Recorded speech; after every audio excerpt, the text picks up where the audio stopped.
আমি তো খ্রিস্টান হিসাবে তখন একজন খ্রিস্টান, তাই আমি কিন্তু ওই মুসলমানকে দেখতে পারতাম না। তখন মুসলমানকে আমি সহ্য করতাম না।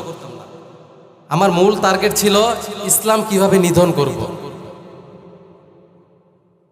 ইসলামকে ধ্বংস করার কার্যকলাপই ছিল আমার মূল টার্গেট। আমার কিন্তু ভাই টাকার অভাব ছিল না। আপনি বলতে পারেন যে টাকার জন্য ইসলাম গ্রহণ করছে, আমার কিন্তু টাকার অভাব ছিল না। কত টাকা লাগবে আপনার? খ্রিস্টান একবার হলে, খ্রিস্টান মিশনে কাজ করলে কোটি কোটি টাকার মালিক আপনি হয়ে যাবেন। আমি যখন মিশনারিতে পড়াশোনা করতাম খ্রিস্টান অবস্থায়, তখন আমি খ্রিস্টানদের ভিতরে, সারা বাংলাদেশের ভিতরে বাইবেল ডিগ্রি অর্জনে বাংলাদেশ বাইবেল সোসাইটি থেকে প্রথম অর্জন করি, প্রথম স্থান। তো আমাদের যারা ওস্তাদ ছিলেন অধিকাংশ ছিলেন তারা কার? আমেরিকান। তারা আমেরিকা থেকে আমাদের বিভিন্ন শিক্ষা দিতেন। আমাদের এখানে যারা এজেন্ট হিসেবে, খ্রিস্টানদের এজেন্ট হিসেবে কাজ করছে, তারা কিন্তু বাংলাদেশি না অধিকাংশ, তারা সবাই কিন্তু অন্যান্য দেশের। আমার যারা ওস্তাদ ছিলেন তারাও কিন্তু অন্যান্য দেশের, বাংলাদেশি বেশিরভাগ না। কিন্তু আল্লাহর কি কুদরত, আমার বাবা মা আমাকে ছোটবেলা থেকে মিশনারিতে পড়াশোনা করার জন্য পাঠায়। আর মিশনারিতে যখন আমি পড়াশোনা শুরু করি, মাত্র 8 বছর বয়সে আমি পুরো বাইবেল থেকে ডিগ্রি অর্জন করি। আর পুরো বাইবেল থেকে ডিগ্রি অর্জন করার জন্য আমেরিকা থেকে আমার সার্টিফিকেট আসে, এবং আমেরিকা যাওয়ার জন্য আমার ভিসাও সবকিছু রেডি হয়ে যায়, যেটা 2018 সালে। আর তখন যখন আমার ভিসা সবকিছু রেডি, আমি তো খ্রিস্টান হিসাবে তখন একজন খ্রিস্টান, তাই আমি কিন্তু ওই মুসলমানকে দেখতে পারতাম না। তখন মুসলমানকে আমি সহ্য করতাম না। আমার মূল টার্গেট ছিল ইসলাম কিভাবে নিধন করব। ইসলামকে ধ্বংস করার কার্যকলাপই ছিল আমার মূল টার্গেট। আমার কিন্তু ভাই টাকার অভাব ছিল না। আপনি বলতে পারেন যে টাকার জন্য ইসলাম গ্রহণ করছে, আমার কিন্তু টাকার অভাব ছিল না। কত টাকা লাগবে আপনার? খ্রিস্টান একবার হলে, খ্রিস্টান মিশনে কাজ করলে কোটি কোটি টাকার মালিক আপনি হয়ে যাবেন। আল্লাহর কি কুদরত, আমি সেই টাকা পয়সা ছেড়ে আজকে ইসলাম গ্রহণ করছি। টাকার মায়া যদি আমার ভিতর থাকতো, আমি ইসলাম গ্রহণ কোনদিন করতাম না। তো আমি যখন খ্রিস্টান মিশনারিতে পড়াশোনা করতাম, এই পাশে লাইনটা দেন, এই পাশে বক্স লাইনটা দেন। যখন পড়াশোনা করতাম, তো আল্লাহ তাআলা আমাকে যে মেধা দান করেছেন, যে বাইবেল কোর্স এক একজনের করতে লাগে 20 বছর, 25 বছর বা 15 বছর, সেটা আমি অর্জন করেছি মাত্র 6 বছর। আর এই 6 বছর বয়সে অর্জন করার পরে যখন আমার ঠিকানা হলো যে আমি সবকিছু ঠিক হলো, আমি আমেরিকা যাব, আমেরিকা গিয়ে সেখান থেকে আরেকটা ডিগ্রি অর্জন করে আমি বাংলাদেশে সেখানে মিশনারি কাজে লাগবো। আর এই মিশনারি কাজের প্রধান টার্গেট হলো যারা মুসলমান আছে তাদেরকে খ্রিস্টান তৈরি করা, তাদের ঈমান নষ্ট করা। কিন্তু আমি যখন ক্লাস 8-এ পড়াশোনা করি, তখন গভীর এক রাত্রে, আমি কিন্তু রাতে যখন ঘুমাই, আমি কখনো খ্রিস্টান কোনো পাদ্রী বা খ্রিস্টান কোনো ব্যক্তির কথা শুনে আমি কখনো আমল করি নাই। আমি বাইবেল গবেষণা করে যেইটা জানতে পেরেছি সেইটাই আমি আমল করেছি। কিন্তু এখানে দেখতাম যে বাইবেলের সাথে কোরআনের অনেক মিল।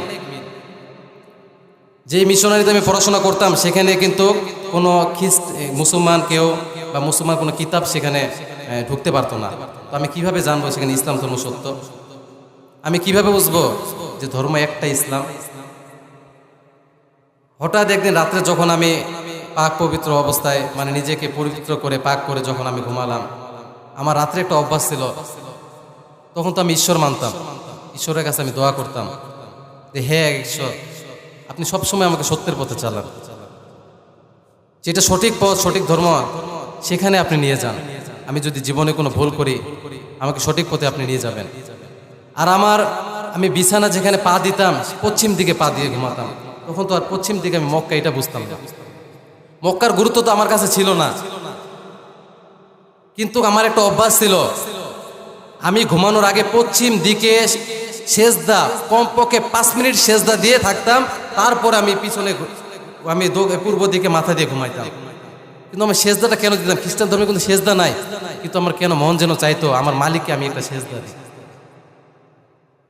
আমার কেন জানি মন যেন চাইতো সেজদা না থাকুক, আমার সর্বোচ্চ ইবাদত, সর্বোচ্চ সম্মান মনে হয় আমার এই কপালটাকে আমি মাটিতে লাগাই। প্রতিদিন ঘুমানোর সময় আমার বিছানায় পশ্চিম দিকে আমি সেজদা দিয়ে 5 মিনিট থেকে তারপর আমি ঘুমাতাম। কিন্তু সেদিন হঠাৎ আমি যখন ঘুমিয়ে পড়ি, না জানি কোন সময় আমার স্বপ্ন মনে হয় নাই, মনে হয়েছে বাস্তব। হঠাৎ দেখি একজন ব্যক্তি এসে আমার স্বপ্নের মধ্যে হাজির। উনি যেখানে দাঁড়িয়ে আছেন জান্নাতের মতো শুভ্র বাতাস, এমন জান্নাত আপনাদেরকে বলে বোঝাতে পারবো না আমি। আর আমি যে পাশে দাঁড়িয়ে আছি কালো একটা পাহাড়। সেই জান্নাতের বাতাস এরকম, এসির বাতাস আপনারা দেখছেন না, ঘুমের মধ্যে কেমন জানি আমাকে ঠান্ডা আবাস পাইতেছি। সে জান্নাতের সুবাস, সে জান্নাতের বাতাস আমার গায়ে রাখতেছে। আর সেখান থেকে আওয়াজ আসতেছে, ও সৌরভ, তুমি যে পথে আছো সে পথ তো ঠিক নয়, তোমাকে সঠিক পথে আসতে হবে, তোমাকে ধর্মের জন্য অনেক ত্যাগ স্বীকার করতে হবে, তোমাকে ধর্মের জন্য অনেক কিছু জানতে হবে, তোমাকে ধর্মের জন্য কষ্ট করতে হবে, তুমি যে পথে চলছো সেটা তো সঠিক পথ নয়, তোমাকে সঠিক পথে আসতে হবে। আর উনি যখন এই কথাগুলো বলছিলেন তখন ওনার পা থেকে মাথা পর্যন্ত আমি যেন কেমন দেখছিলাম। যখন ওনার দাড়ি মোবারক এই পর্যন্ত আসে, ওনার কথা শেষ হয় আর সাথে সাথে ফজরের আজান দিয়ে দেয়। আমি যেখানে ঘুমাতাম ঘর ছিল আবদ্ধ, সেখানে কোনো আজানের আওয়াজ আসতো না। কিন্তু যেদিন আমি স্বপ্নটা দেখি কেমন জানি সেখানে ঘরের আমার কানের মধ্যে আওয়াজ চলে আসলো, আল্লাহু আকবার, আল্লাহু আকবার। কিন্তু আমি স্বপ্নটা দেখার পর ভাবলাম হয়তো আমার আমলের ভিতরে কোনো ঘাটতি আছে, এই জন্য আমার আমল আমি বাড়াতে লাগলাম। আমি খেলাধুলা সব কিছু বন্ধ করে সব সময় আমি বাইবেল স্টাডি করতাম। আর পরবর্তীতে যখন এভাবে দিন কাটতে লাগলো, প্রায় আবার 3 মাস পরে একইভাবে আমি স্বপ্ন দেখলাম। সেই স্বপ্নের মধ্যে সেই ব্যক্তি এসে আমাকে বলছে, তুমি যে পথে আসো সে পথ তো সঠিক নয়, তোমাকে সঠিক পথে আসতে হবে, তোমাকে ধর্মের জন্য অনেক কিছু করতে হবে, ধর্মের জন্য তোমাকে কষ্ট স্বীকার করতে হবে।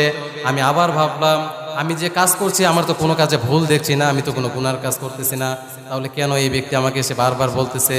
আর স্বপ্নে যে আমি তো অনেক স্বপ্নকে মরতে করতে মিথ্যা, কিন্তু এই যে স্বপ্ন দেখছি কেন জানি মনে হচ্ছে এই স্বপ্ন আমার মিথ্যা না, এই স্বপ্ন সত্যি। কে যেন আমাকে একজন ইশারা করছে আমার জীবনকে সঠিক পথে চালানোর জন্য।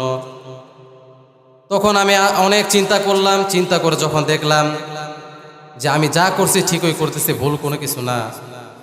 এরপরে 3 মাস পরে আবার যখন আমি স্বপ্ন দেখলাম, সেই স্বপ্নতে যখন তিনি আবার এসে আমাকে বললেন, এ সৌরভ, তুমি যে পথে আসো সেটা তো সঠিক পথ নয়, তোমাকে সঠিক